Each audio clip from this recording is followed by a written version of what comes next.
So thank you all for joining us today for the Genocide and Human Rights Studies webinar series. My name is Megan Reed and I'm the moderator for today's session. So through this series, we hope to provide a platform for learning about cases and theories of genocide and human rights studies. And this series was created in response to COVID-19, which unfortunately led us to cancel this year's annual Genocide and Human Rights University program. But I'd love to tell you a little bit more about the program while we're all here for those of you who don't know or are new to the Institute and the program. So the mission is to encourage the next generation of scholars to engage in research and publication in the field of genocide and human rights studies. And to date, we have over 400 students from over 40 countries that have actually graduated from this program. The extraordinary shared experience of students, faculty, and staff have really resulted in establishing these strong personal ties and friendships that have developed networks of people that extend beyond the classroom. So for those of you who have attended or who are friends of the Institute, you may have witnessed or experienced this as well. And perhaps the most significant benefit of launching the GHRUP has been its graduates who have gone out into the world, who have published, taught on the topic, and have raised awareness about the nature of genocide and the importance of human rights and the necessity of genocide prevention. So without further ado, would like to introduce our speaker for today's lecture on climate change and conflict, Professor Alex Alvarez. We will share his short biography and pass over the mic to him shortly. I just wanted to say, if you do have any questions, please post them in the Q&A section in the chat box here on Zoom. The discussion questions we circulated earlier, but we will put them there as well to get some of the ideas flowing. And there will be time after the lecture to address all of these questions, probably around 15 minutes to address these questions at the end. And any logistical questions about the course or for the Institute, feel free to ask them throughout the talk, and I'll be sure to address those separately. So I'd love to introduce our speaker today, Professor Alex Alvarez. He's a professor in the Department of Criminology and Criminal Justice at Northern Arizona University. In 2017 to 2018, he served as the Ida E. King Distinguished Visiting Scholar in Holocaust and Genocide Studies at Stockton University. His main areas of studies are in the areas of collective and interpersonal violence, and some of his books include Violence, the Enduring Problem, Genocidal Crimes, and Native America and the Question of Genocide. And his most recent book, Unsteady Ground, Climate Change, Conflict, and Genocide, was published in July 2017. He's also served as an editor for the Journal of Violence and Victims and was the founding co-editor of the journal Genocide Studies and Prevention. And he served on the editorial board of a number of other journals, including our Zoryan Institute journal, Genocide Studies International. And he's been invited to speak and present his research in various countries such as Austria, Bosnia, Canada, England, Germany, Lithuania, the Netherlands, and Sweden. So I'm going to pass it over to Professor Alex Alvarez. Okay, well, hello everyone. Virtually at least. I hope all of you are doing well, and we'll see how this goes today. This is a little new to me, although this is good training because with my university, we're going to be going online for the first few weeks. And so hopefully this will be a productive hour or so doing this via Zoom. And I hope that if nothing else, I spark some ideas and raise some attention and awareness on some issues that I think are very important. And anyway, so let's go ahead and get started. What I'm going to do is I'm going to be working my way through a PowerPoint, and we'll see how far we get before we run out of time. And at the end of it, I'll turn it back over to the visuals of all of you, and then we can maybe have some conversation and questions and answers. So let's see if I can get this going here, and I think there we are. Okay, good enough. Okay, all right, so Megan, thank you for that kind introduction. I, I am basing this presentation from my most recent book that came out a couple of years ago, and it's Unstable Ground: Climate Change, Conflict, and Genocide. And it really, in many ways, is a reflection of my own education around issues that over time I increasingly began to think about and try to make sense of, as many of you have. And, it was probably about, I don't know, 10 years ago, I would say, that I really began thinking about this thing called climate change.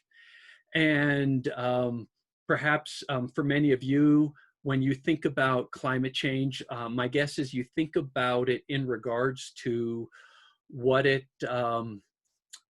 doing to the world around us. And maybe you were inspired by Al Gore and his work on An Inconvenient Truth. Or maybe it's in other areas. I remember a few years ago, there were the photographs of the polar bears, starving polar bears, who were increasingly being threatened by the loss of polar sea ice. And increasingly, what science is telling us and what our own senses, what our own experiences tell us, is that we are seeing changes. I just read earlier today a little piece that said that New York City is being reclassified as a subtropical climate rather than what it had been, simply because shorter winters, longer, hotter spells. We're seeing these things around us all the time. Here in the American West, we are seeing wildfire and persistent droughts occurring much more frequently than they used to. We are seeing changes in weather patterns, in precipitation patterns all over the world. We are increasingly seeing storm systems happening more frequently and with greater intensity. These are things that are happening around us. We are seeing, for example, if you pay attention to the oceans, they're getting warmer. Warmer oceans produce more extreme storms. It's damaging coral reefs, and it's also threatening the marine life that depends upon those coral reefs. It's also threatening the shorelines that are protected by those coral reefs. It is also becoming more acidic, which is decreasing ocean biodiversity. These things are profound, not only in terms of the loss of marine life and biodiversity, but also for the human communities that depend on them. We're seeing ecosystems shift.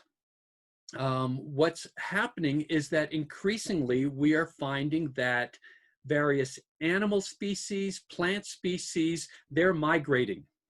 They're moving as the environmental conditions change.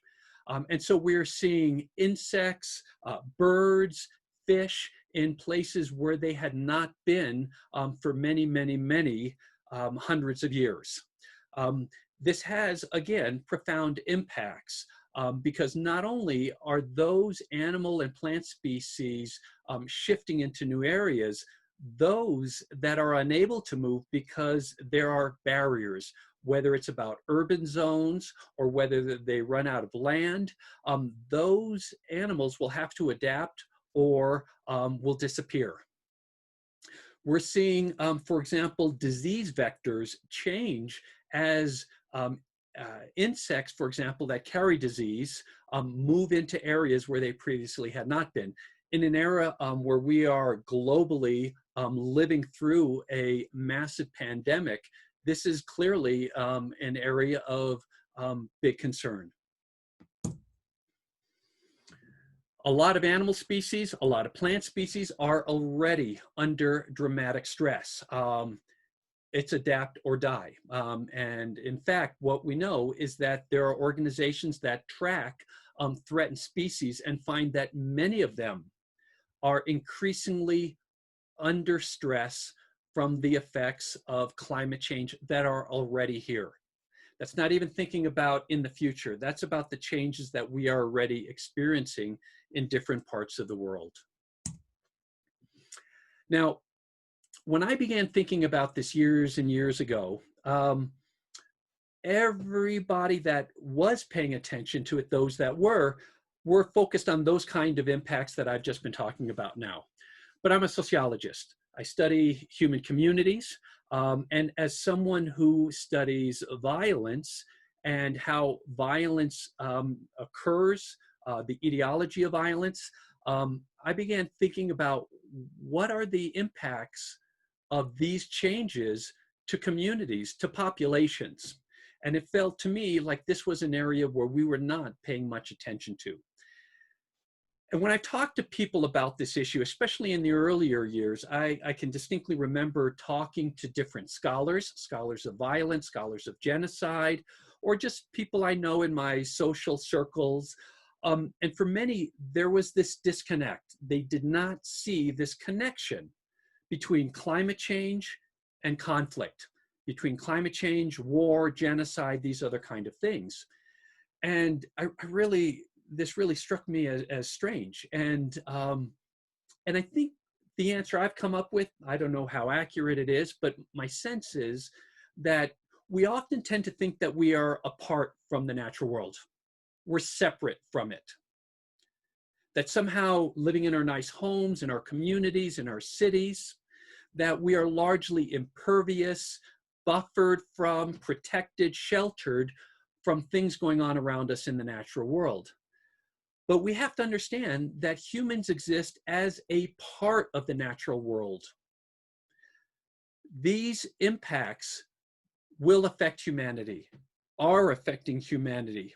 And in fact, when we look back in history, we find that there have been many civilizations that have been dramatically impacted by local or regional climatic variations. Whether we're talking about the ancient Harappans, the Mayan, Egyptians, the Vikings, various native populations, the Anasazi, Chacoan civilizations, and others. Climate change has been a part of the world around us for as long as humanity has been here, and it has helped raise up civilization, and it has helped bring about their downfall in some cases. Now, what I want to talk about are the ways in which climate change may well contribute to or facilitate the development of violent reactions and consequences, those kind of things. And there are a lot of ways in which that can happen. And I hope to just sketch out a few possibilities, a few possible pathways that will, that I think may be very important.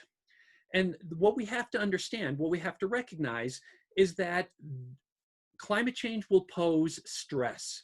It will pose stress for communities, for regions, for nations.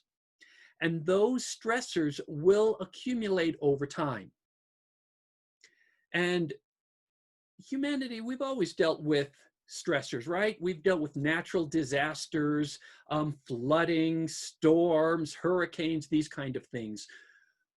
And we've handled those more or less relatively well sometimes. But what happens when those stressors continue over time? What happens when they accelerate in terms of the frequency with which they are happening? And what I believe will happen will be that over time, our ability to cope will be eroded.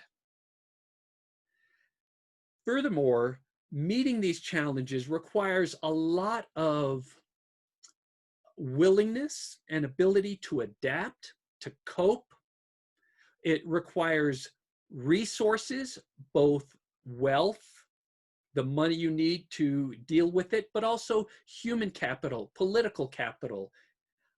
These things are all going to be very important for helping shape the responses that a society is able or willing to engage in.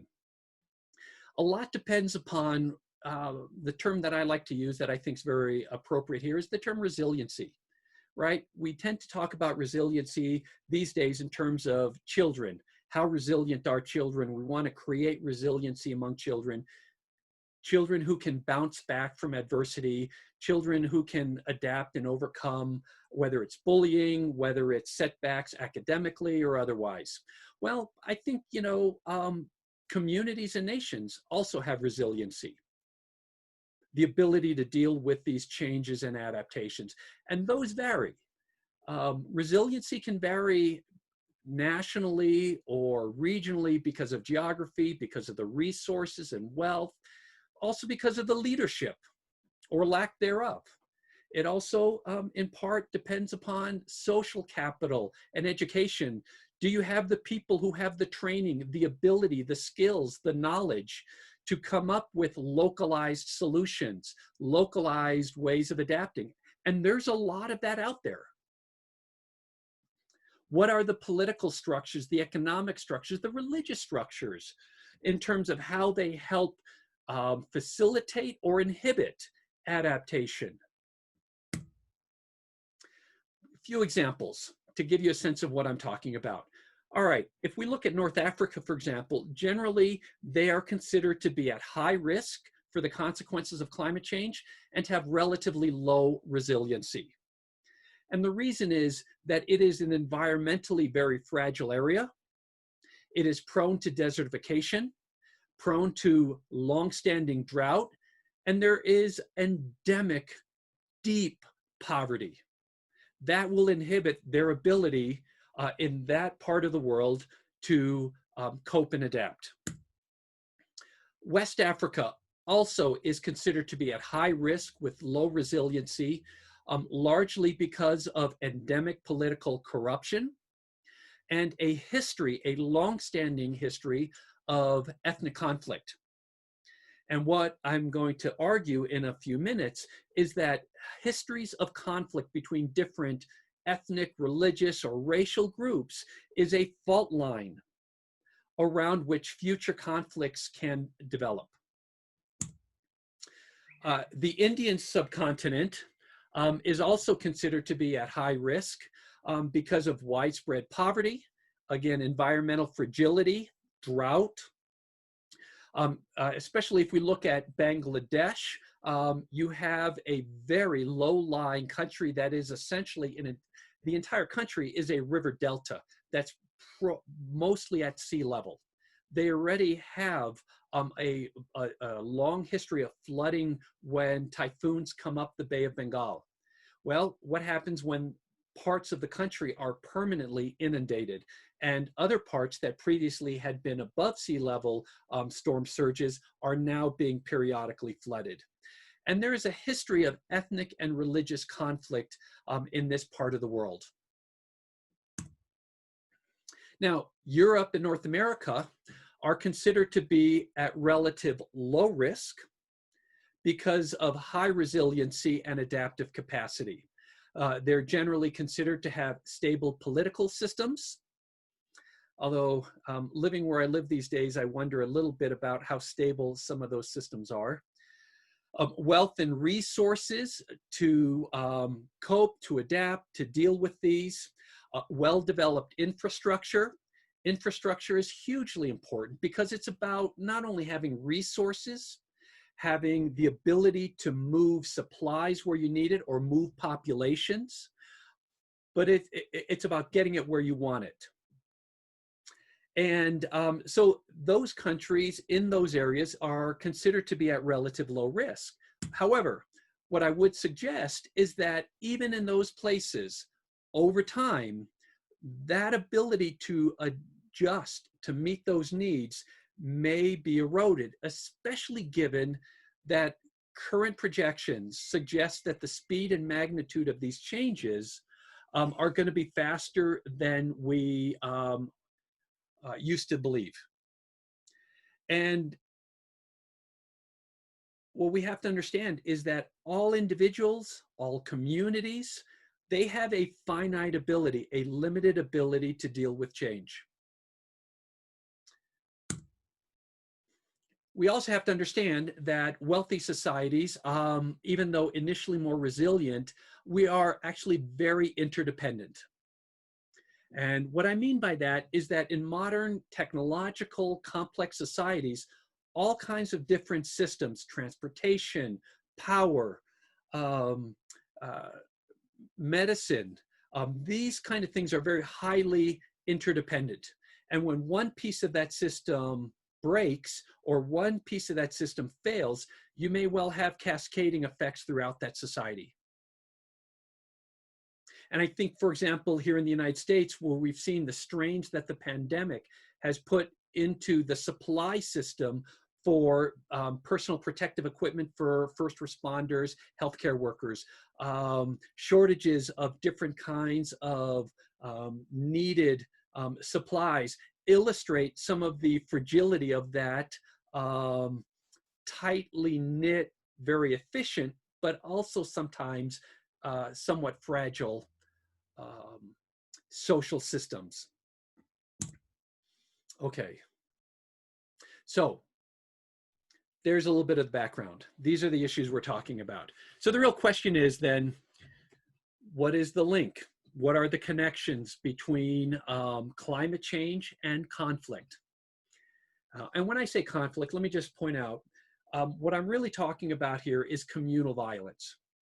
All the way from the most spontaneous, the least organized, things like riots, to somewhat more organized, things like pogroms that are a little more systematic, to full-on wars in its various manifestations, and at the very extreme end, the attempted violent eradication of entire population groups, genocide. I see all of these on a continuum. They're all connected. They're all related to each other. For those of you out there who've done some reading or studying of genocide, you know most genocides occur either during or in the immediate aftermath of other conflicts, of wars. And that those kinds of conflicts often can radicalize and become more extreme for various kinds of reasons. Now, there is no simple answer, no one answer to the connections between climate change and conflict. There are a lot of pathways. Some of them are very direct, some will be somewhat more indirect.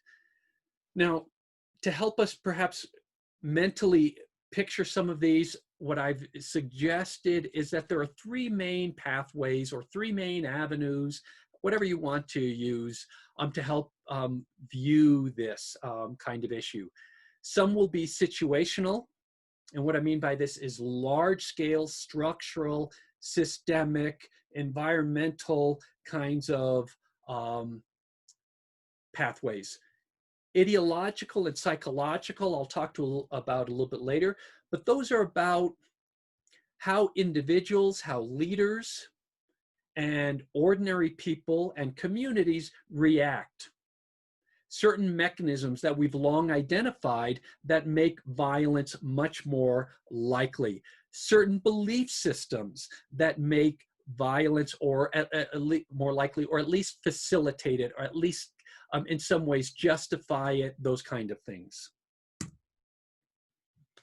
Okay, so if we look at some of the situational, some of the big scale sources of conflict, I would suggest things like preemptive violence, amplification of existing conflicts, population displacement, state failure, and resource scarcity. And even though I'm going to talk about these individually, we really have to understand they're all interconnected. When we talk about resource scarcity, state failure, and population displacement, they all impact each other. They can all magnify and amplify the impact of each other in these very complicated processes. But I will talk about them individually because I think it just is easier for us to make sense of. So let's talk about some of them. Pre-existing conflicts. There are a lot of conflicts around the world going on these days. Civil wars, guerrilla wars, ethnic kind of terrorist movements. These kind of things are pervasive in different portions of the world, where there are groups for various reasons and with various goals and agendas are engaged in low level or higher level kinds of conflicts, fighting, warfare, terror campaigns, you name it. Now, as climate change increases and puts nations under stress, it may be that some of these pre-existing conflicts, relatively low stakes perhaps, certainly not for those individuals involved, but they may become more important. The stakes are suddenly higher because we're talking about national survival or other kinds of issues, or we're talking about resource scarcity. And so it is possible that we find some of these pre-existing conflicts suddenly get bigger and stronger and more powerful. Think about the low-level conflict between Pakistan and India around the Indus River and access to water supplies. And this is an issue that has been on and off the source of a lot of tension and conflict between these two nations. What happens when that water literally becomes much more life and death in terms of agricultural productivity and having enough food for your populations? Is it possible some of those pre-existing tensions take on a new urgency? I think so. Preemptive wars. We have seen such wars in the past. This is when a state or population group decides they're going to take the first step in order to protect themselves. You're doing it because you feel that if you don't do it, you're going to be eradicated or you're going to be attacked. In fact, in many ways, this is about, you see this as a form of self-defense. And what we do know about self-defense is that among all the different forms of violence out there, this is one of those forms that is most commonly approved of, the right to protect yourself from aggression from others. All right, now this is one I want to spend a little bit of time talking about, failed states. And this is going to be one of the biggest issues, I think, facing our world in the coming decades. Governments exist because they are perceived as having a certain amount of legitimacy among its population because they provide certain things: food, shelter, water, safety, security, the different kind of things that communities need to survive and to thrive. And when states are unable to meet the needs of its citizens, when they are seen as being ineffective, they risk becoming weakened and in some cases failing outright. And let me point out, what history tells us is that failed states are not peaceful places. Inability to provide public services, if there's a sense of corruption, what that is often followed by is a deep loss of legitimacy. And what you have then, when states are unable to provide the needs of its people, it's a power vacuum. And that power vacuum will frequently be filled by other kinds of organizations: warlords, terrorist groups, guerrilla movements, revolutionary movements. These are all, in many ways, attempts by organizations to fill a need. And people are attracted to them if that organization, that movement, that group is telling them, we're here for you. And the central state is unable to do that. All right, what we also find in these kind of situations is that weakened states oftentimes lash out violently, repressively, in an effort to maintain its power.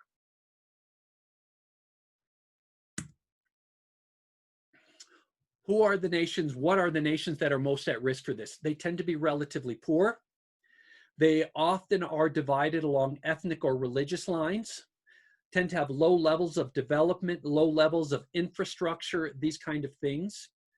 Weak democracies are also at risk for state failures. Young fledgling democracies Think of the South Sudan and what happened with that as the world's newest country descended into violence.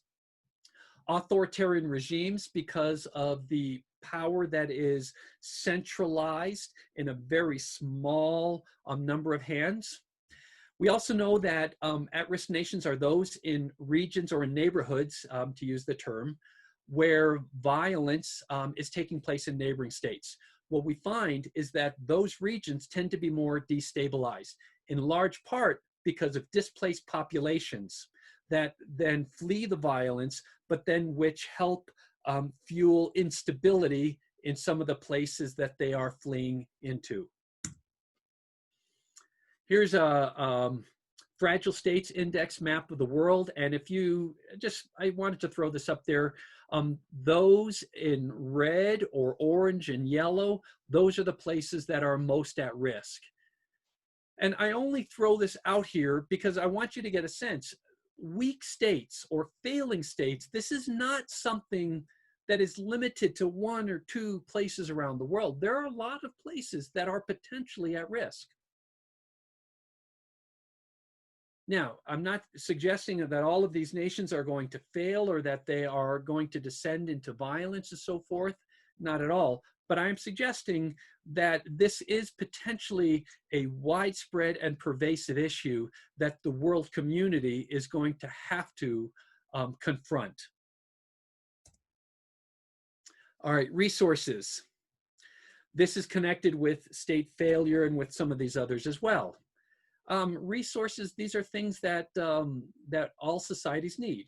Materials, wealth, people are a resource, goods and services are a resource, and that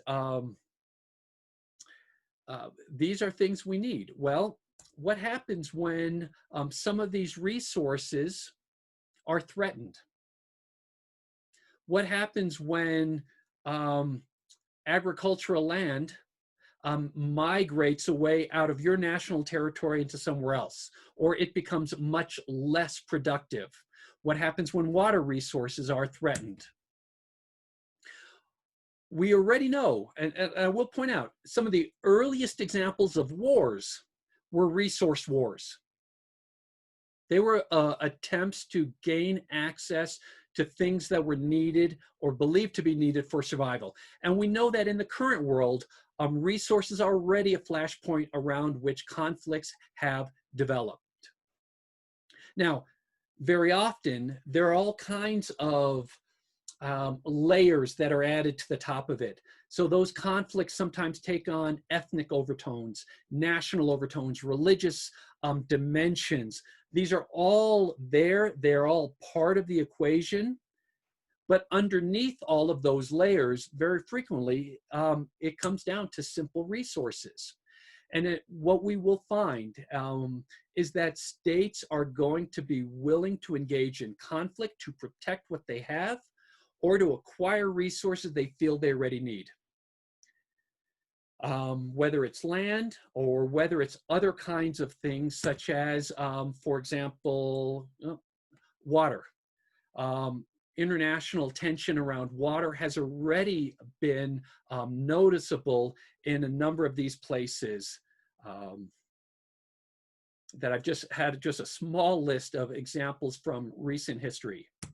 But let me jump back here in terms of this resource issue, how it ties in with state failure. A good example of this is the Democratic Republic of the Congo. And for those of you who remember the Rwandan genocide in the mid-1990s, that genocide spilled over its borders into what is now the Democratic Republic of the Congo, helped destabilize that region, helped bring about state failure that has resulted in conflicts continuing up to the present day, in which something, one of the estimates I saw, something like 5 million people have been killed since the mid-1990s in the DRC. But here's the point I want to make, is that in order to help end the violence, end the fighting that was occurring, especially in the eastern part of the Congo, surrounding nations sent in troops, to curb some of the militias, to curb some of the paramilitary groups, to restore order and stability. What has happened is that many of those militaries are still there. It's just that their missions have shifted from curbing the violence to protecting economic attempts to extract resources from the DRC. The failed state of the DRC has actually benefited economically countries like Rwanda, Angola, and others that continue to harvest some of the resources from the Democratic Republic of the Congo. It's about resources. Okay, water. As I said, water has already been a flashpoint. About a year or so ago, I remember reading a New York Times article about how Ethiopia is building a dam on the Nile, and that Egypt is very, very concerned about it. Since the earliest times, Egypt has depended upon the annual Nile floods to replenish the soil on either side of the Nile that Egypt depends upon. And so Egypt's very concerned that another country has control of the flow of the Nile. And the title of this article, I think it was the New York Times, if I'm not mistaken, was, "Will this be the 21st century's first water war?" These things are increasingly on the minds of many. And in fact, we already have seen examples where resources, especially water, have been linked to genocide. Now, I'm not suggesting, for example, with the Syria example, that a drought caused the civil war and everything, but it certainly was an underlying issue, because you had in 2009, I believe it was, a deep drought in the northern part of the country that essentially destroyed the livelihoods of a lot of small farmers. I think something like half of the agricultural yield and more than half of the livestock was destroyed during this drought. And many of those individuals who lost their livelihoods, lost their farms, migrated into the cities. And so then when the unrest that had been sweeping this part of the world came into Syria, you had a population that was very angry with the inability of their government to help them, and were willing to embrace a movement or movements that proclaimed that they were going to fix things, change things, make things better, and so forth. And so you had this large group of people who wanted change, even if it was violence. In Darfur, you have a genocide that began in 2003 in essentially the western part of the Sudan. And while it has often been portrayed as being mostly about religion, race, politics, and these are certainly factors, underneath it all was the issue of water scarcity and increasing desertification. Would those genocides have been possible without water scarcity as a backdrop, as a facilitator? Possibly. But I'm not sure it is as likely. All right, let's talk a little bit about pathways. I'm going to try to wrap up a few things here towards the end here. Let's talk a little bit about ideology and psychology. Is it possible, as nations increasingly struggle with these kind of issues, that there are groups that are going to be at risk for being defined as being outsiders, as posing a threat, as taking resources that we need? And will persecution or even violence against those communities be framed as patriotism? We also know that certain kinds of nationalism often are buttressed by dehumanizing portraits of certain minority groups. When you dehumanize, when you pseudo-speciate, you're removing them from this universe of obligation, this moral circle, as some have talked about. In other words, you're taking them outside of those we care about, those we feel we owe something to. You're making them more vulnerable. We also know that difficult living conditions are a breeding ground for conflict, including genocide. When life is hard, when there's a lot of fear and anxiety in the world, it threatens people's sense of security, their sense of self, their well-being, their worldview, and it activates certain kinds of things in our makeup that make us more reactive, that make hostile or aggressive actions more likely. There's a lot of research that shows when times are tough economically, people become much more punitive and reactive in their support of policies. They want someone to blame, and they want those people who are seen as being responsible to be punished for what they've done.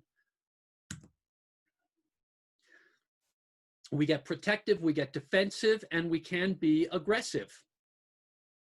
Fear does not bring out the best in us, especially if there are populations that are visibly different, populations that are vulnerable, and populations that can be blamed for the situation you're in.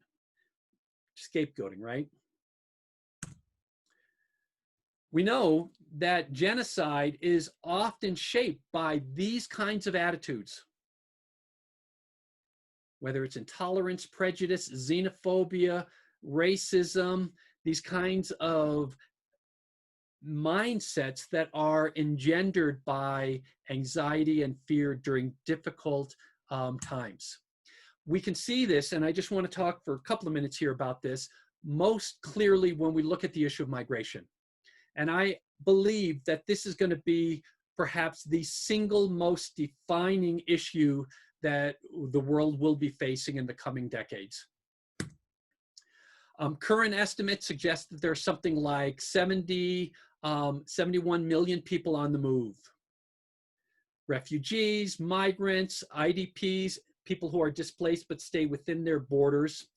And I want you to hold that in mind because I'm going to give you some projections in a couple of minutes here. Most of the refugees today are coming from three main areas: Syria, Afghanistan, South Sudan. And if you know what's going on around the world, you know these are conflict zones. Climate change is projected to increase refugees dramatically through two primary means: events and processes. Events are things like tornadoes, cyclones, hurricanes. It results in what is sometimes referred to as survival migration or distress migration. Now, most of this tends to be temporary. Once the flooding subsides, once the storm is gone, people tend to go back. Usually it is internal, but not always. Now, processes, these are a little bit different. This is a little more gradual. This is about progressive issues that just make things tougher over time. Things like drought, less reliable rains. So you're a farmer and the rains aren't what they used to be. So every year, your agricultural yield is smaller and smaller. It gets harder and harder to stay afloat. Now, keep in mind, agriculture is the source of survival for about 85% of rural people around the world. In some locations, for example, in Africa, over 80% of the population is rural. 90% of them are low-level subsistence farmers. What happens when soil salinity, increasing soil salinity, desertification, the absence of annual rains, what happens when those things progressively force people to look for survival elsewhere? What happens when wars, when other conflicts break out? We know that the single biggest displacer of people around the world today are conflicts, political violence. And most of them arise out of these three examples here: genocide, politicide, and civil war. So the some projections suggest that by 2050, we may have something like close to 200 million people on the move compared to where we are. So if you look at the cylinder on the left, that's where we are presently. This projection by 2050 is magnitudes greater. Some organizations, such as Christian Aid, for example, projects around 700 million potentially on the move.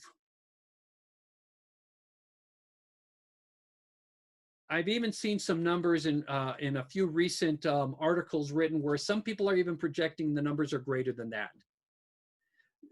Think about that. Think about what those numbers really mean in terms of the suffering, the numbers of people who are fleeing their homes, their communities, in search of life elsewhere.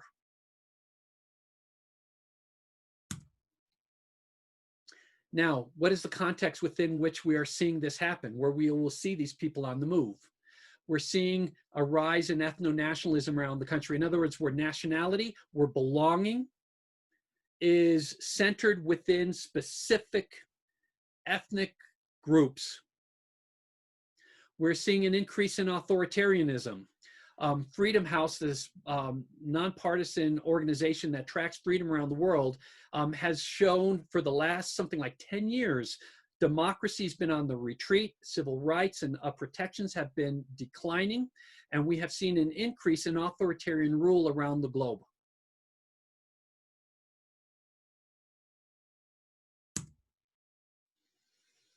Is it possible that with these vast numbers of people on the move, that in those communities that they flee to, in which people are seeking shelter, where maybe they're visibly different because of skin color, or because of how they dress, or the language they speak, where people are struggling to maintain their lives, how are these newcomers, these new arrivals going to be greeted? Will they be welcomed? Will we share? Or are they going to be seen as a threat, a danger, an unnecessary burden on our already scarce resources? We also have to understand they are very vulnerable. In the West, we generally believe that our rights are innate, right? That they're inalienable, that they're something inherent in our status as human beings. But the reality is that your rights are generally protected by the states within the societies within which you live.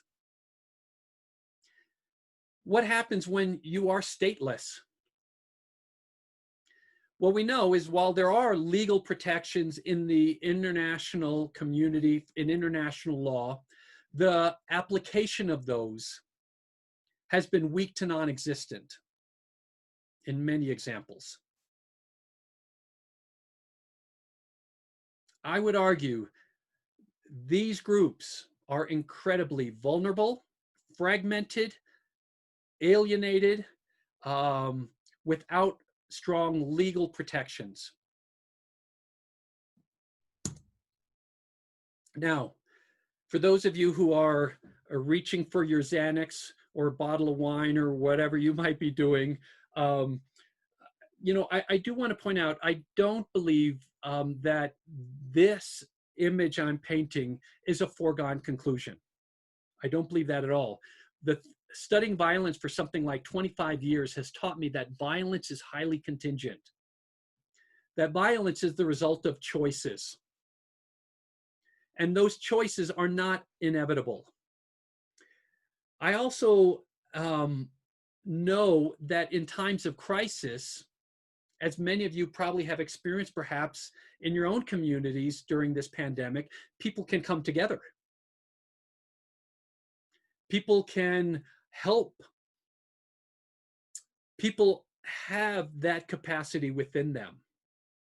There are a lot of ways in which we as communities, as nations, as a world can address the challenges of climate change. whether we're talking about building community and resiliency, strengthening international law, technological solutions, young people. I don't know about you, but watching some of the young people get involved with climate change and raising awareness, and trying to make a difference, it fills me with hope.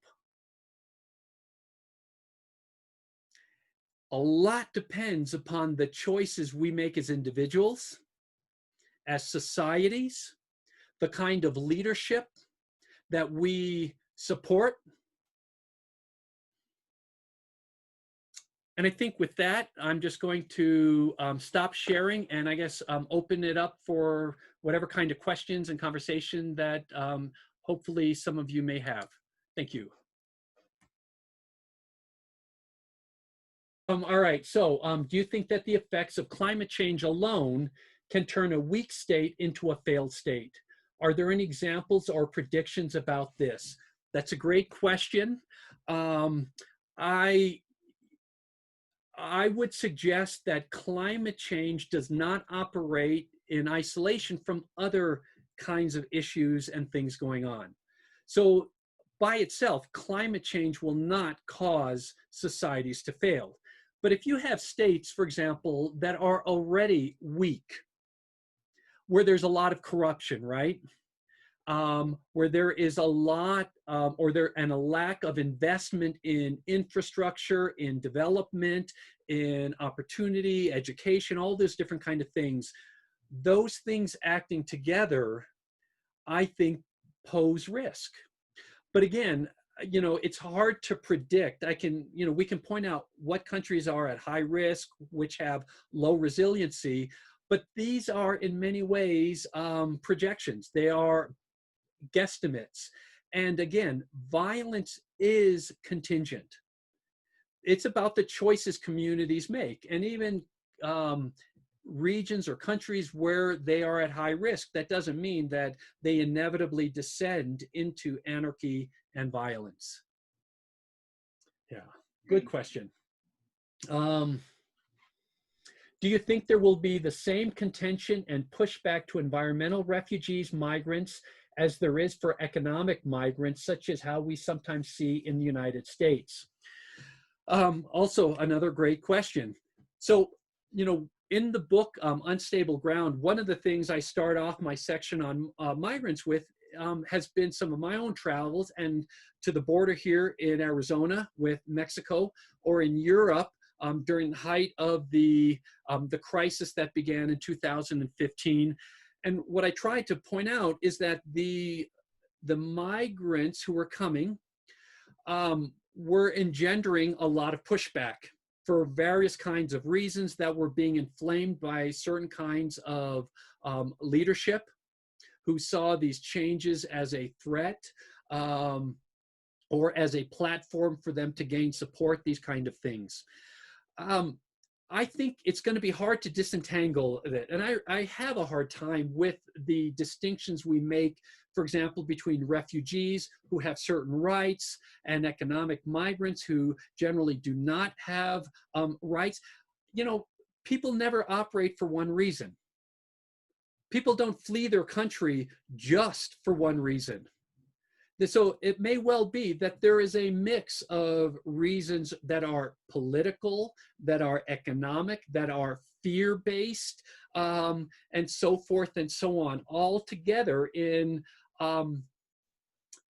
this, complicated decision to leave everything everything you've ever known, and you leave that all behind to go often on incredibly dangerous journeys, as we've seen, right? If any of you watch the news, I think it's an artificial distinction we sometimes make around, why people leave their countries, as if they're discrete. Oh, economic choices, political choices, or fear of persecution, these kind of things. The reality, I think, is much, much more muddled.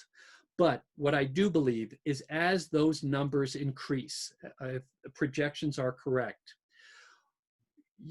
you're going to see a lot more pushback.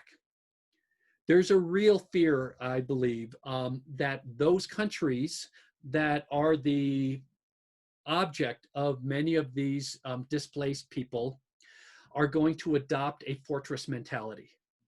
We have what we have. We're going to protect it from all these other people who want our jobs, want our resources.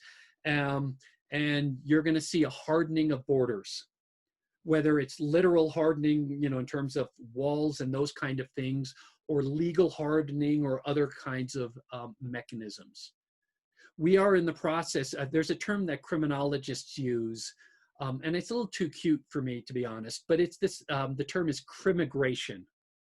We are criminalizing immigration, population movement. And I do fear that that is something that we will continue to see. It's ironic too, because a lot of the populations that are leaving the countries are those that are most impacted by climate change, and yet they're the least responsible for it. Those countries that have the resources, the wealth to deal with it easier perhaps, because of globalization, because of the economic exploitation of the developing world, they're the ones who are going to be hardening their borders and preventing those people from coming in. And that is something I really do fear. And I really do think that these groups are very vulnerable for various kinds of persecutory policies, violence and so forth. And we've already seen it in Europe. We've already seen it in the United States, unfortunately. I hope that helps answer that question a bit.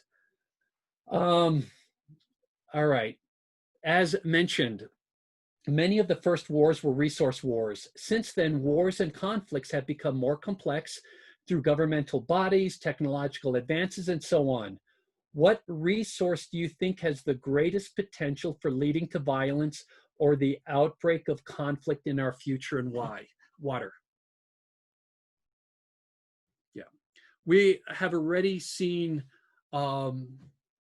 it's crazy when you think about it. This is our world is full of water. And yet I think it's something like 0.05% of all that water is usable water that is accessible to us, right? That's not locked away underground or, places that we can't get at it. Water already is a struggle in many parts of the world. Water is life, and other things depend on water. So not only do we need water to drink in order to live, we need water to grow food. You might not realize this, but one of the biggest consumers of water is manufacturing industry. The goods and services that we rely upon, whether it's about the clothes we wear, the possessions we own, the production of those consumes a huge amount of water. Well, that water is increasingly scarce in places or is shifting. So for example, India and Pakistan I mentioned earlier in terms of conflict around the Indus River Valley. Kashmir, the source of much of that water, as you know, has been a source of violence, source of contention, not only between India and Pakistan, but China as well. These things are in part being fueled by the fact that, for example, India has been building dams to divert much of that water for its own agricultural needs, meaning Pakistan is increasingly not happy with its lack of access to water and what impact that's had on its agricultural sector.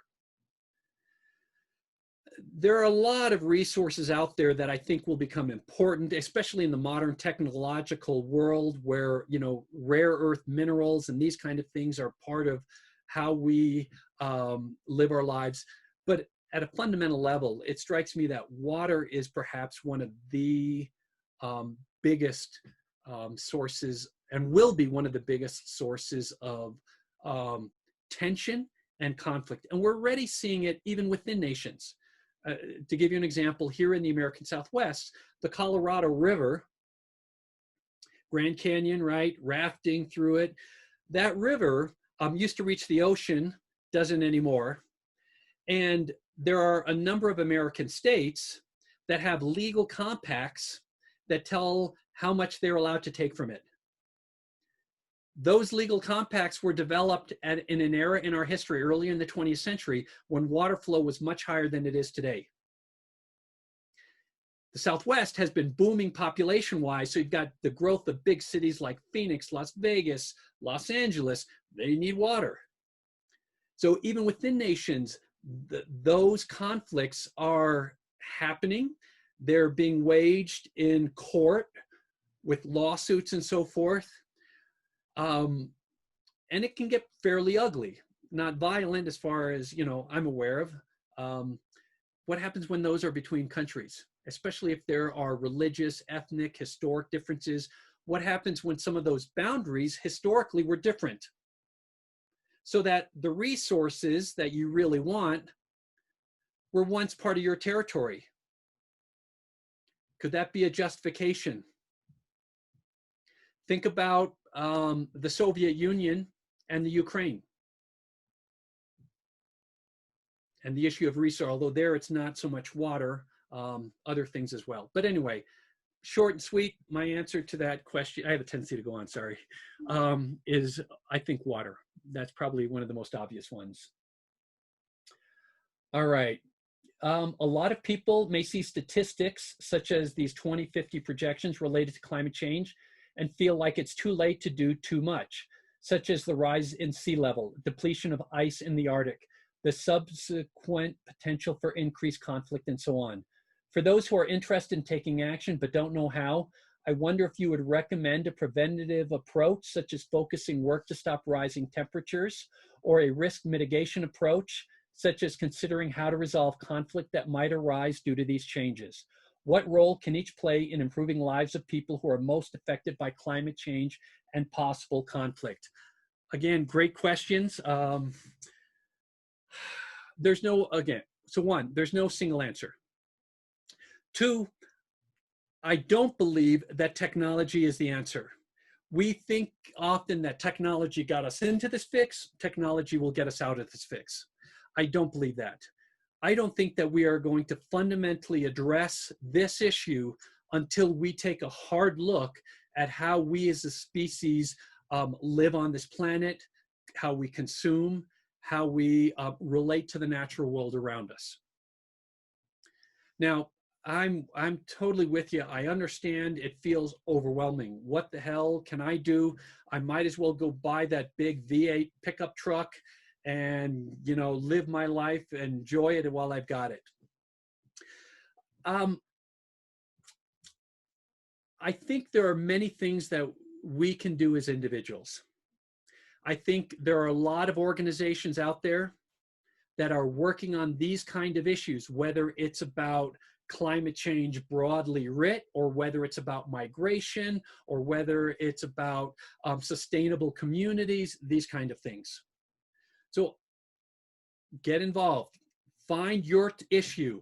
You can't do it all, but you can certainly choose where you can make an impact. But then I would also say, and this relates in part to, for many years with all the work I've done on genocide and Holocaust education, people ask, well, what can I do to these things happening far away? And for me, it's great to get involved with these organizations, to do important work, to support the work that these groups are doing. But it also begins at home. I think it's also about how we as individuals treat others in our communities. How we choose to consume or not consume. How we choose to support policies or leaders who either inflame, divide, polarize, or those who choose to bring together, to support, to protect other human beings. So I wish, this is the typical academic in me. You want a good answer, an easy answer, and I'll do is, give you a confusing, ambiguous kind of thing. But there's no one answer, and it's something that we as individuals have to choose for ourselves, where we feel we can make a difference, where we can help raise awareness or make an impact. And it is possible. I mentioned young people and climate change awareness. I think about Greta Thunberg, right? And I saw this one photograph of her when she first started doing this work. I think it was 2016. There's a picture of her sitting all alone in front of the Swedish Parliament building, all alone. This young kid, a kid, holding a sign. People are, I'm sure, walking by thinking, who's this kook? And then think about the impact she's had today. When you have, what was it? Something, I forget how many, but I think it was millions of students around the world walked out in support of climate change action. Individuals can make a difference. We all can. Even if you're following here in the United States, the Black Lives Matter movement and so forth, some of the stories that are sometimes pointed out about individuals taking a stand and choosing to change these systems within which they live. So for the 2 cents, that's what I kind of think. Megan, shall I continue with a few of these? Sure, yep, Okay. Whatever, yep. In September of last year, more than 15,000 people attended a climate change rally in downtown Toronto. Early this year, in February, just over 1,000 marched through Toronto to show support for, I'm not sure how to pronounce that, but some of the hereditary chiefs in their fight against a pipeline project in northern British Columbia. The difference in these numbers is striking, as both protests relate to environmental justice, yet one is related to Indigenous rights while the other isn't. I'm wondering if you can speak a bit about the intersection of climate justice and racial justice. How do these two overlap? How can we understand the difference in turnout for these two protests? Wow, that's a great question, but it's a very difficult question. I do think these are all connected. I do think that we cannot separate racial injustice, Indigenous people's rights, First Nations rights, women's rights, all of these different kinds of avenues of justice. We can't separate them from climate change and the impacts and consequences of climate change. They're all intertwined.